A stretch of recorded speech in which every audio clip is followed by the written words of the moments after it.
Two trains of equal length take 5 seconds and 6 seconds respectively to cross a pole. If these trains are moving in the same direction, then how long will they take to cross each other? ಅದನ್ನೇ ಕನ್ನಡದಲ್ಲಿ ನೋಡ್ಕೊಳ್ಳಿ. Kannada question ಇದು. ಸಮಾನವಾದ ಎರಡು ರೈಲುಗಳು ಒಂದು ಕಂಬವನ್ನು ದಾಟಲು ಕ್ರಮವಾಗಿ 5 ಸೆಕೆಂಡ್ಗಳು ಮತ್ತು 10 ಸೆಕೆಂಡ್ಗಳನ್ನು ತೆಗೆದುಕೊಳ್ಳುತ್ತವೆ. ಈ ರೈಲುಗಳು ಒಂದೇ ದಿಕ್ಕಿನಲ್ಲಿ ಚಲಿಸುತ್ತಿದ್ದರೆ ಅವು ಪರಸ್ಪರ ದಾಟಲು ಎಷ್ಟು ಸಮಯ ತಗೊಳ್ಳುತ್ತದೆ? ಇದು ಕ್ವಶನ್ನು. ಸೊ ಎರಡು ಟ್ರೈನ್ ಇದಾವಂತೆ, ಹ್ಯಾವಿಂಗ್ ಸೇಮ್ ಲೆಂತ್. ಎರಡು ಟ್ರೈನ್ ಇದಾವಂತೆ, ಸೇಮ್ ಲೆಂತ್ ಅಂದರೆ L ಪ್ಲಸ್ L, ಅದು 2L ಆಗ್ತದೆ. ಸರಿನಾ? ನೆಕ್ಸ್ಟು ಡಿಸ್ಟೆನ್ಸ್ ಗೊತ್ತಿಲ್ಲ. ಟ್ರೈನ್ ಡಿಸ್ಟೆನ್ಸ್ ಬರೀ ಲೆಂತ್, ಈಗ ಲೆಂತ್ ಸೇವಿಂಗ್ ಲೆಂತ್ ಅಂತ ಕೊಟ್ಬಿಟ್ಟಿದ್ದಾನೆ. ಅದು ಎಷ್ಟು ಮೀಟ್ರ್ ಅಂತ ಏನೂ ಕೊಟ್ಟಿಲ್ಲ. ಸೊ ಡಿಸ್ಟೆನ್ಸ್ ಕ್ಯಾಲ್ಕುಲೇಟ್ ಮಾಡೋಕ್ಕಿಂತ ಮುಂಚೆ distance formula is equals to D is equals to distance is equal to speed into time ಅಲ್ವಾ? ಹಾಗಾದರೆ ಫಸ್ಟು ಸ್ಪೀಡ್ ಕ್ಯಾಲ್ಕುಲೇಟ್ ಮಾಡ್ಕೊಳ್ಳೋಣ. ಈಗ ಇಲ್ಲಿ ಎರಡು ಟ್ರೈನ್ ಕೊಟ್ಟಿರೋದ್ರಿಂದ ನಾನು ಇದನ್ನು S1 ಅಂತ ಬರ್ಕೊತೀನಿ. S is equals to distance by T. So distance ಮೊದಲನೇ ಟ್ರೈನ್ದು ಎಲ್ಲ ಅಂತ ಇದೆ 5 ಸೆಕೆಂಡ್ಸು.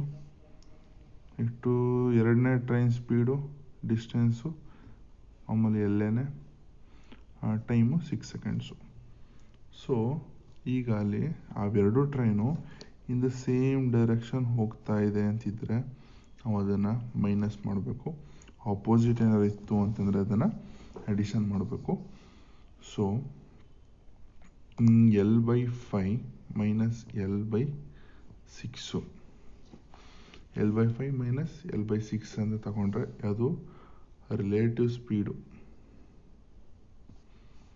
ಇಸ್ ಈಕ್ವಲ್ಸ್ ಟು ಅದು 6L ಮೈನಸ್ 5L ಆಗ್ತದೆ. ಕ್ರಾಸ್ ಮಲ್ಟಿಪ್ಲೈ ಮಾಡಿ 5 ಮತ್ತು 6ಗೆ LCM ತೆಗೆದ್ರೆ 30 ಸಿಗ್ತದೆ.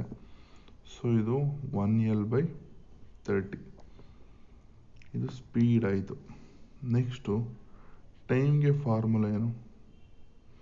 ಈಗ distance is equals to speed into time ಆದರೆ time is equals to distance by speed ಆಗ್ತದೆ ಅಲ್ವಾ? ಈ ಸ್ಪೀಡ್ ಯಾವುದು ಅಂತಂದರೆ ಇದು ರಿಲೇಟಿವ್ ಸ್ಪೀಡು. ಸೊ ಡಿಸ್ಟೆನ್ಸು ಎರಡೂ ಟ್ರೈನ್ದು 2L ಆಗ್ತದೆ.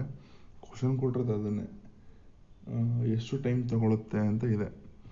ಸೊ ಡಿಸ್ಟೆನ್ಸು 2L ಆಯಿತು. ಸ್ಪೀಡ್ ಬಂದು ರಿಲೇಟಿವ್ ಸ್ಪೀಡ್ ಏನಿದೆ ಇದು 1L ಅಥವಾ L/30 ಆಗ್ತದೆ. ಸೊ ಡಿನಾಮಿನೇಟರ್ ಅದು ಮೇಲ್ಗಡೆ ನ್ಯೂಮರೇಟರ್ಗೆ ಹೋಗ್ತದೆ. 2L ಇಂಟು ಇದು ಮೇಲಕ್ಕೆ ಹೋದಾಗ 30/L ಆಗ್ತದೆ. L ಕ್ಯಾನ್ಸಲ್ ಮಾಡಿದೆ.